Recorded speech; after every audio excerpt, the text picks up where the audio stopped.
How y'all doing today? You ready to talk about some dialects? So we're going to be doing today, talking about some voice, some dialects, and getting personal with it. I don't really talk like that. I just do it. Stuff like this. But it is funny because in this business, so when I go to New York, people always say, "Where are you from?" I'm like, "Australia." And then when I go down to North Carolina where I'm from, they say, "What happened to your voice?" You know, like, well, I live in Washington, D.C. That's what happened. So, but today we're going to talk about dialects and this crazy world that we're in right now with voice. And before I got into this business, being a digital dude or whatever I am, I was a linguist. And I was a grad student at North Carolina State University, and I was in a sociolinguistic program. And we had started, this was, I don't know, a couple decades ago now, a program called the North Carolina Language and Life Project. And it was really interesting. We went all around the state mapping people's voices. Because North Carolina, for some odd reason, has the largest diversity of dialects in the country. And so it was really interesting. And we would take the voices back to the lab and study them. And it was really interesting. I wasn't that into it. And so afterwards, I got into the web world. But I'm not really a voice or AI expert by any stretch, but I am very interested in dialects and voice. And I started thinking, one day, because I do a lot of digital marketing, web content management, everyone's interested in personalized, experiences. And I was like, well, what if we could design personalized experiences based on a person's dialect? How cool would that be? Especially for like multicultural marketing, advanced segmentation, you can do some really interesting things. So I was thinking like, what would it even take to do something like that? And are we even close to doing it? And so you've got challenges with speech recognition, being able to recognize the acoustics, the semantics, and the syntax. You've got big problems with natural language understanding. What's the intent of what's being said? And assuming all that, can all these digital marketing tools like the MarTech stack understand all that, ingest it, and create personalized content experiences? So that's a lot to do. And then, lastly, like where are our digital tools with respect to voice? What's the state of the industry? So that was really, some of the things that I was thinking about. And I don't really have, I kind of have the answers. And the answers are we're at a very beginning stage, quite frankly. We're kind of nowhere, to be honest. But I think what's even more interesting is how do we get there? What are some of the major challenges that we need to think through with respect to dialects? And so a few kind of like bits of context around language. And this is where like linguistics and language is now so fascinating because you actually do have to understand a lot about language. And if you ever meet linguists, I was just kind of a hack grad student, but linguist professors are some of the smartest people in the world. Like they know everything about language, how it works. And this is just English, but you wonder, like, why is English so screwed up? Why is it so hard? Well, this is why. It started out where you had West Germanic tribes that come to England. There were a couple of competing dialects, and this dialect called Mercian won out, basically defeated the other three. And then, so that comes along, and you have these influences of Vikings and then Latin. So you have this infiltration, of those words. The French invade here, and so lo and behold, everybody starts speaking French in England. And that's why today about 11% of the English language is derived from French, and we have Latin words. Kind of cool, huh? So you continue to have Viking influences, Anglo-Norman, which is basically French. And then around here, you have this thing called the Great Vowel Shift. That's when the English language radically changed. So you'd have words like take meet, like I'm meeting somebody, meet. Well, back here in Old English, it was called mate, a mate. And so all the vowels changed to give us kind of our standard language that we have today. And then here, you have this kind of seminal work, Dictionary of the English Language, which is by this gentleman, Samuel Johnson, if you remember Dr. Johnson from English class.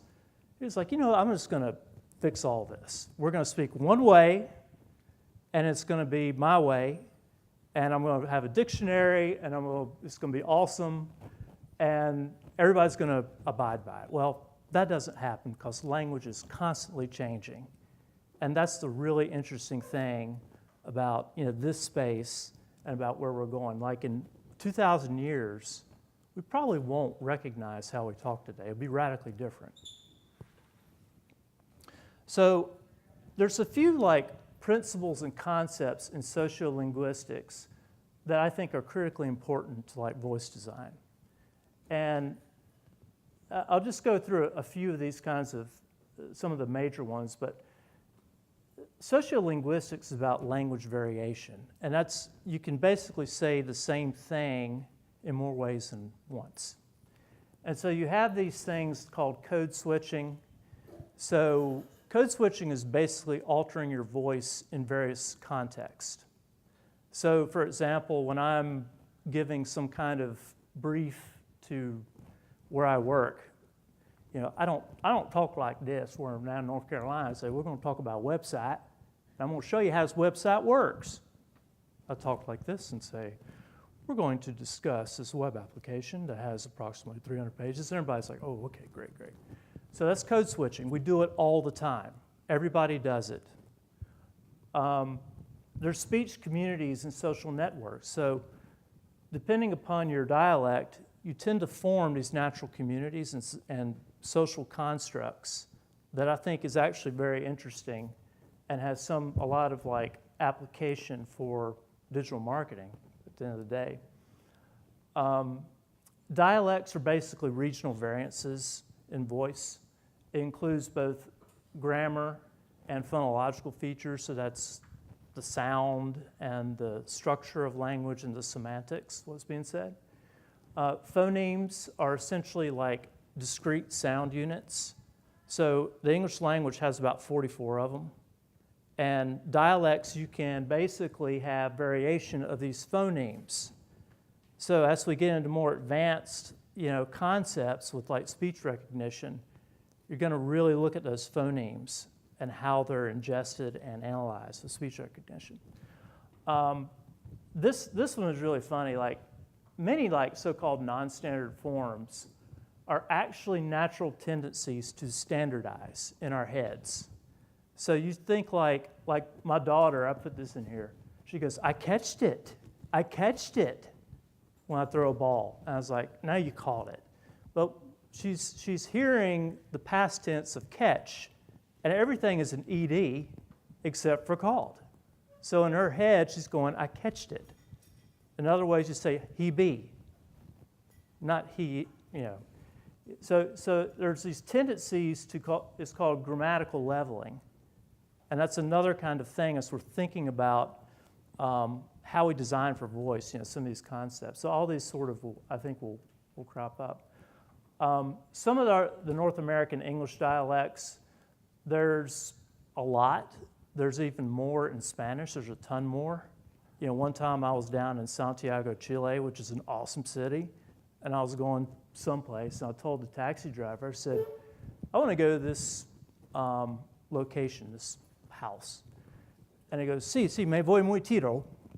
And I was thinking in my head, okay, that means I'm going to go very thorough, because tiro is a derivative of tirar, which is to throw. And I was like, well, that doesn't make any sense at all. So I said, what's muy tiro? And he said, because that means very fast.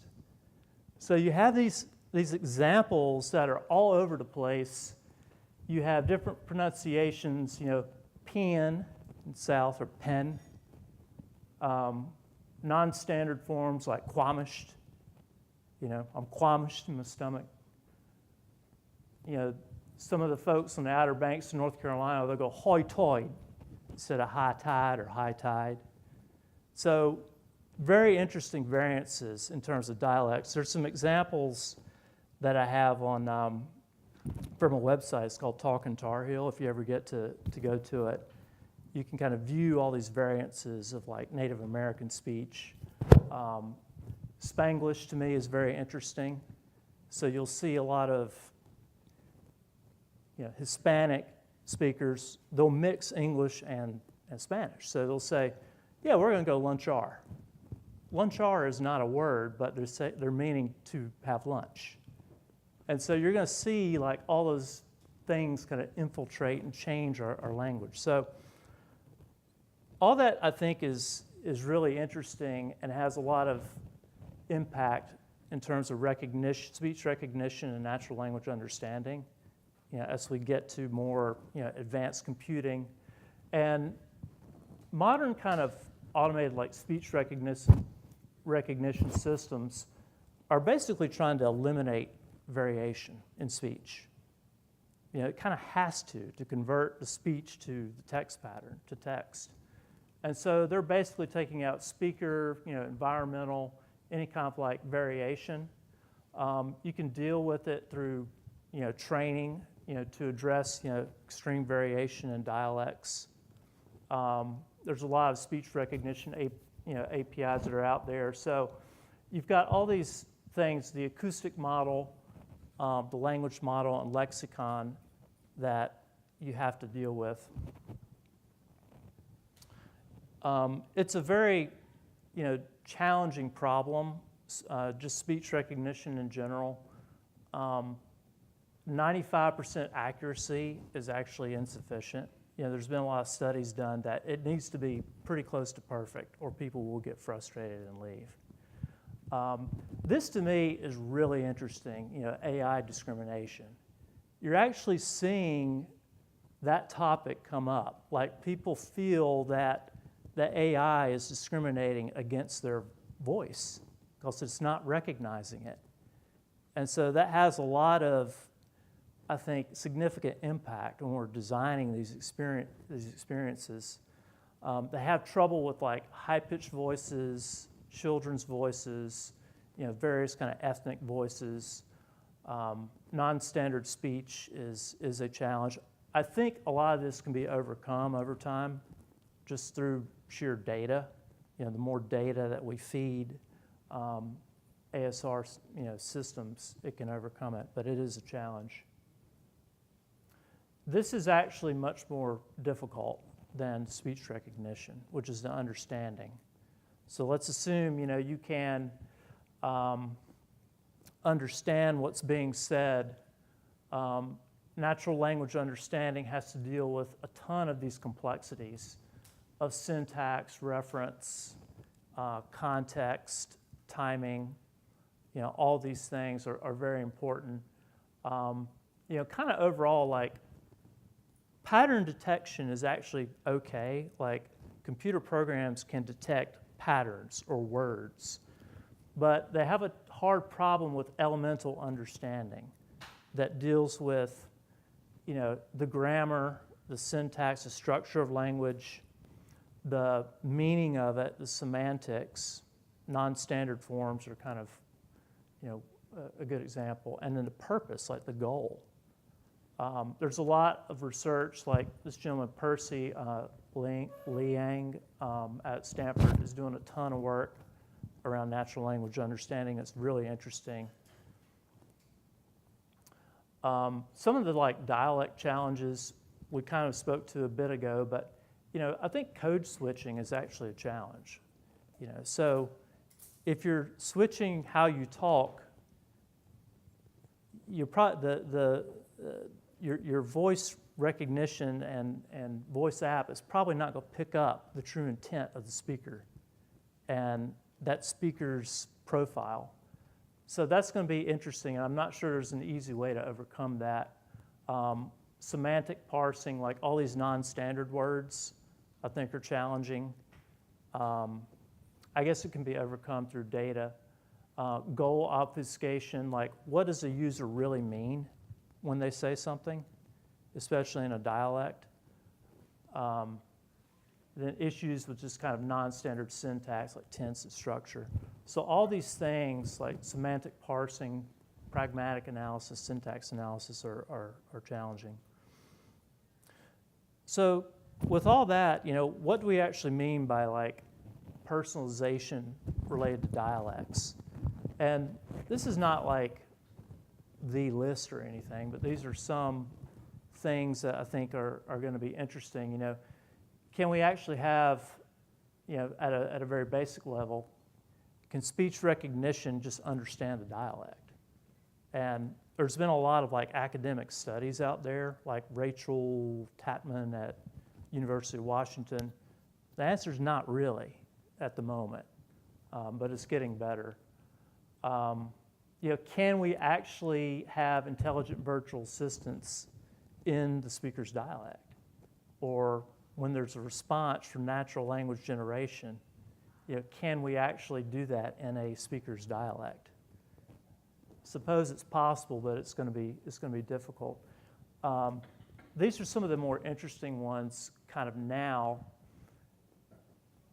Can I display content, even like shopping, geolocationally based upon the speaker's voice or in context with other data perhaps, and then integrating kind of analytics, around that. So these are some of the interesting, use cases I think that are around it. And I was trying to think of one like a scenario, like what if I'm just browsing purely by my voice, and I go to the search engine and I ask for something about, dogs, and I'm not really clicking on anything. So in retargeting, can it actually retarget an ad of like a local pet shop that's near where I'm from, based solely on my voice search? So that would be an interesting challenge. Just kind of like, I don't know if this is actually accurate, but what's kind of the current state, of personalization? So if you break it like, okay, you've got your advanced IVAs, then these like voice apps, and then just voice-enabled applications. I'm actually more interested in these guys right here. That's where most of my clients are. They have a website, and they're like, well, how can I just voice-enable it? And then integrate all these like millions of dollars of marketing technology that I spent on, with that. And that's kind of difficult, for some of the reasons that we talked about, around speech recognition, natural language understanding, because they're going to get frustrated when things aren't working, just right, that 95%. And there's various, APIs that you work with to make a lot of this happen. And so I was thinking like, okay, well, how is marketing technology these days? Like, what's the state of maturity? I think overall it's not that great. I just gave it all red. They're slowly starting to integrate voice, into their stacks. Like I was looking at the other day, and I'm trying to bring it up on my phone. But essentially, like there was a forum, and on the forum, the user was saying, wouldn't it be great if we could just bring like all the voice data into like a data management platform and then be able to like analyze that? Like, why can't you do that, Adobe?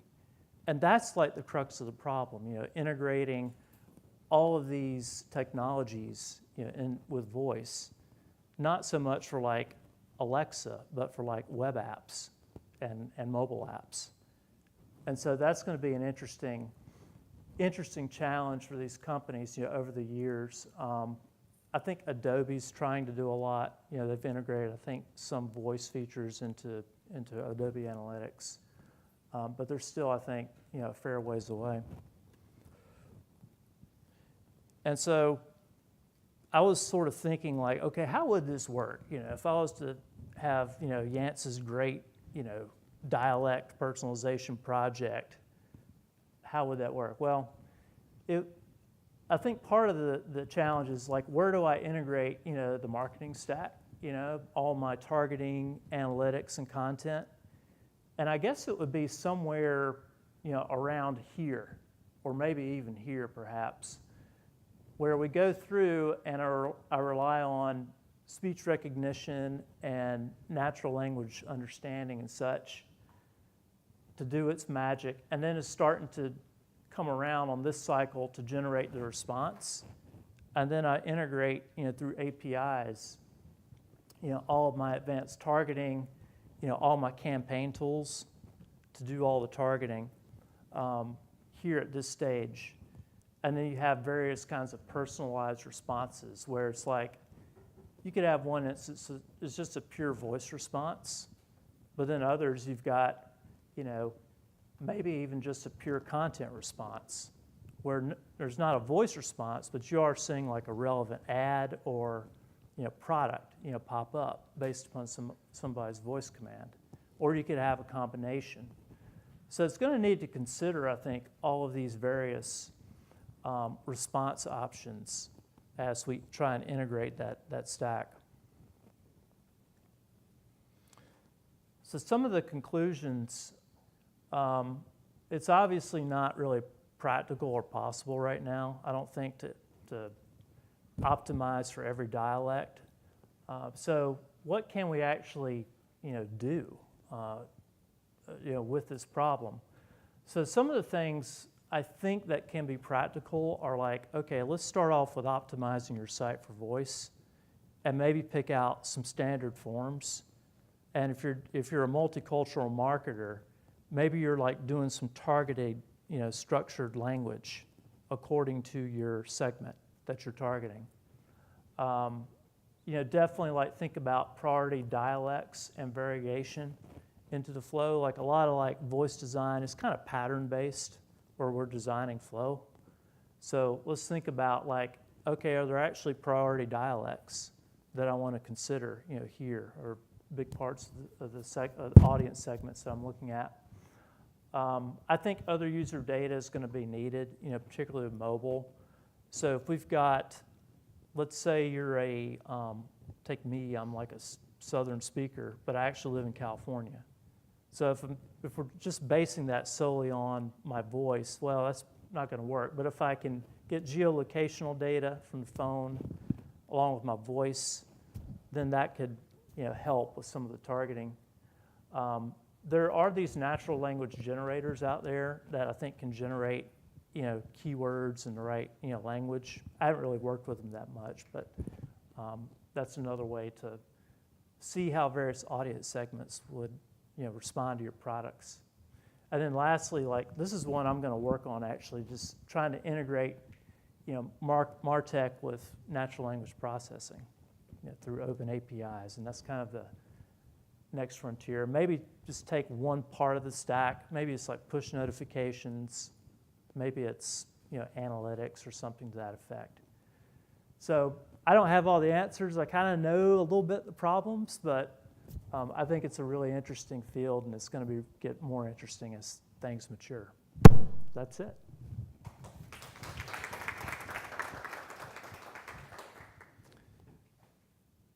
I'm supposed to end right now, so if there's any questions, or if not.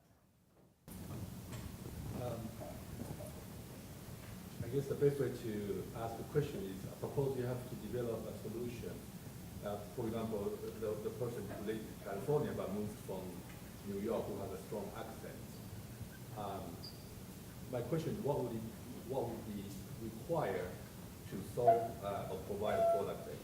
The product will be the Alexa or smart speaker will understand that you are not speaking California accent, and it will actually repeat what you said in California accent, and let you practice to a point that the Alexa will say, now you are California, for example. That will require recording the voice in the cloud, which is not allowed by any smart speaker system. Am I right? Or because to do a comparison, you really have to record a person's voice to be able to do some kind of mathematical comparison, which is the reason that this kind of application is not even there yet. Is my understanding correct? And what would you think such application may come someday, and what kind of breakthrough would you require? Too many questions in one example. Well, I'm going to pass on that question. I mean, it's a great question. I don't know if there's an answer. I mean, you can do training of assistants, and that's probably the best we can get to that level. But I don't really have an answer for what you're describing. I mean, I understand it.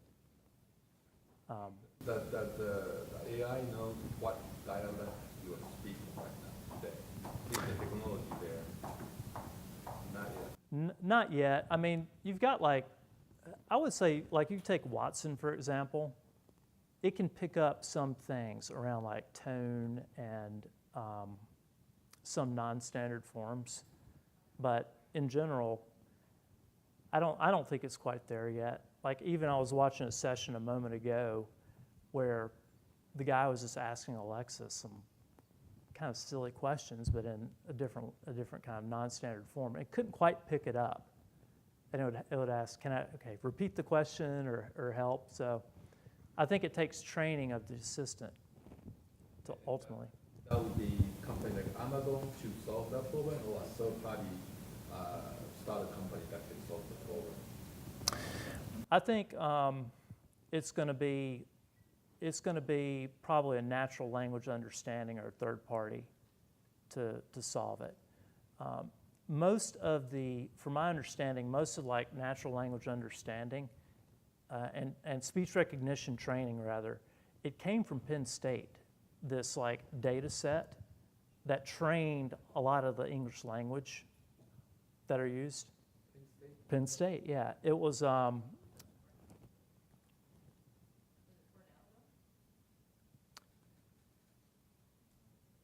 trying to think. I think I had it in here.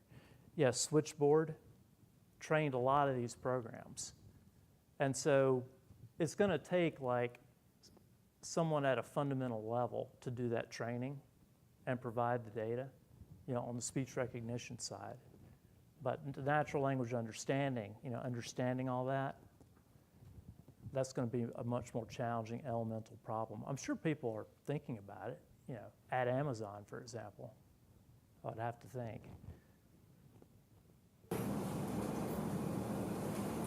Thank you for the talk. I thought it was really wonderful to walk through some really complex concepts.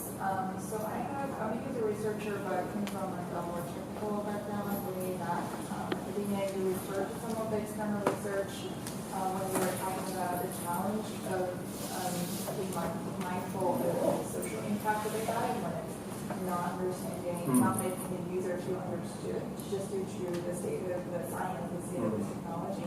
I know that's not the focus of your talk, but I'm curious whether you come across data or maybe you have thoughts related to what type of workarounds or, we can't really teach the masses, perhaps we can, about complex concepts.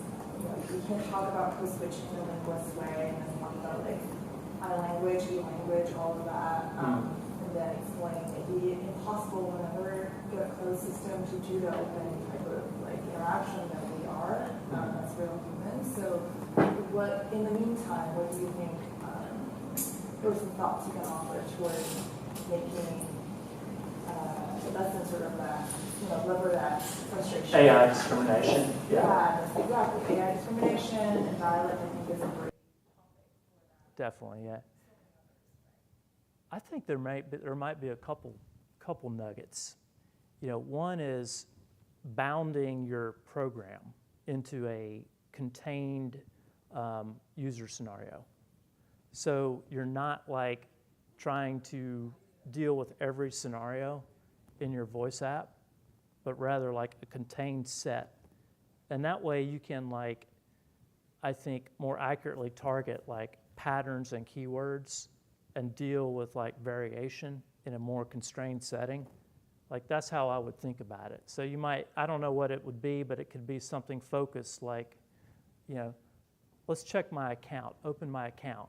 So how many ways are there to say my account? And so you could deal with the variation that way.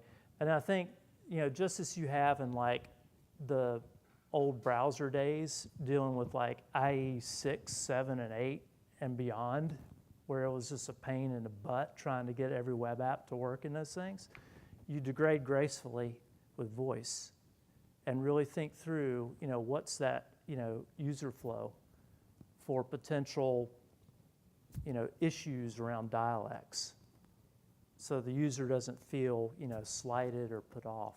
You know, I think you have to be kind of careful about that. So those are some of the things like I'm sort of thinking about.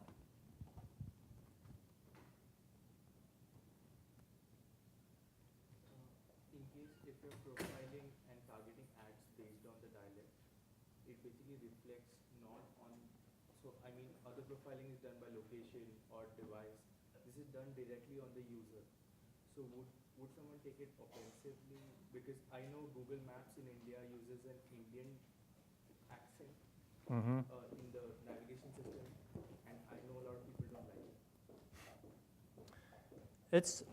It's a challenge. I mean, there's the field of multicultural marketing or segment marketing. I mean, it's a big industry. And so it definitely exists, you know, where you're targeting, you know, various populations. But I think it can't be so like you're describing to where people take offense to it. And then when you go to other countries, you know, people perceive things differently than they do here as well. So I agree with you that there needs to be a lot of, you know, careful thought around targeting, you know, with voice and the voice response. So that's not a good answer to your question, but